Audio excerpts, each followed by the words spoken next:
Okay, so the key thing to understand here is that the principles of marketing, of understanding perception and marketing tools, and using crises to sell products applies across a broad range of industries. It doesn't really matter what it is. So the question is, what does selling lipstick and cologne have in common with environmental and green technologies? A lot more than not.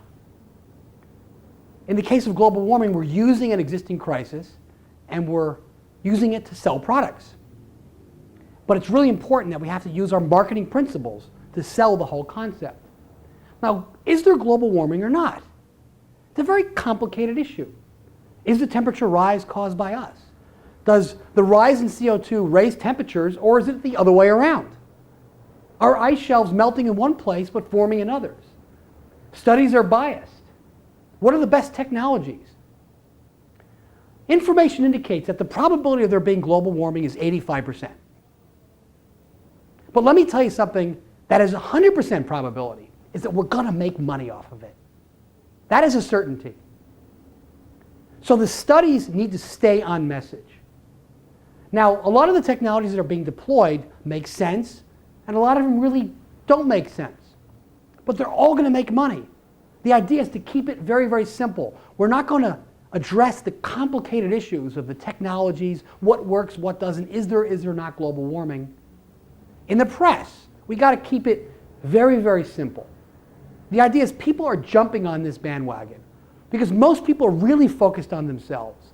It makes them feel good to think that they're saving the environment. So a lot of these folks who are really promoting environmental technologies don't even have life-saving light bulbs.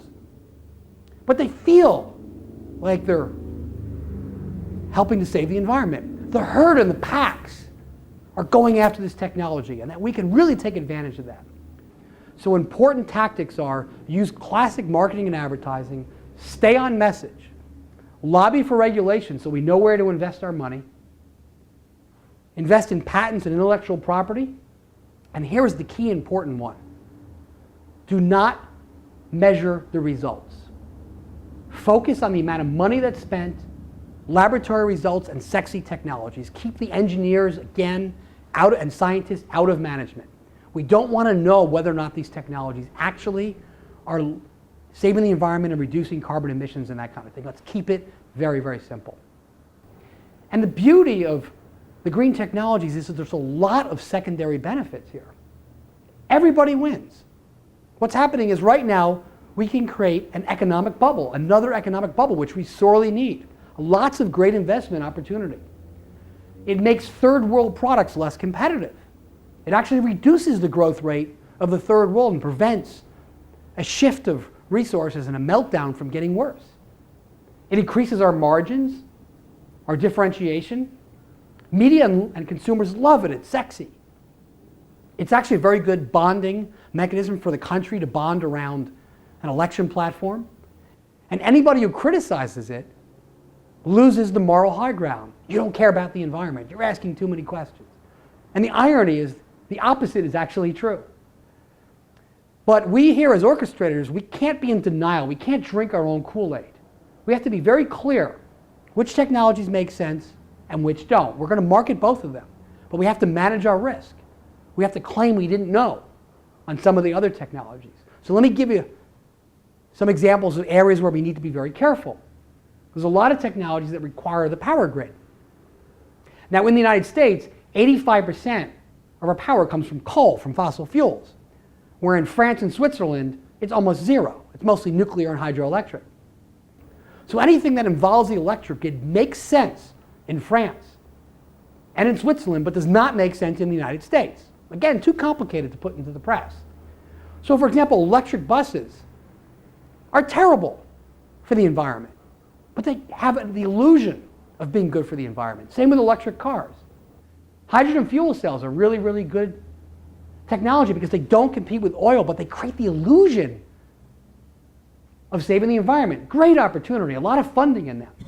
It actually requires a lot of energy to get the hydrogen out of water. And so they have a net negative return on investment. And so the idea there is that these are desired technologies because they appear to be clean. Ethanol is another good example.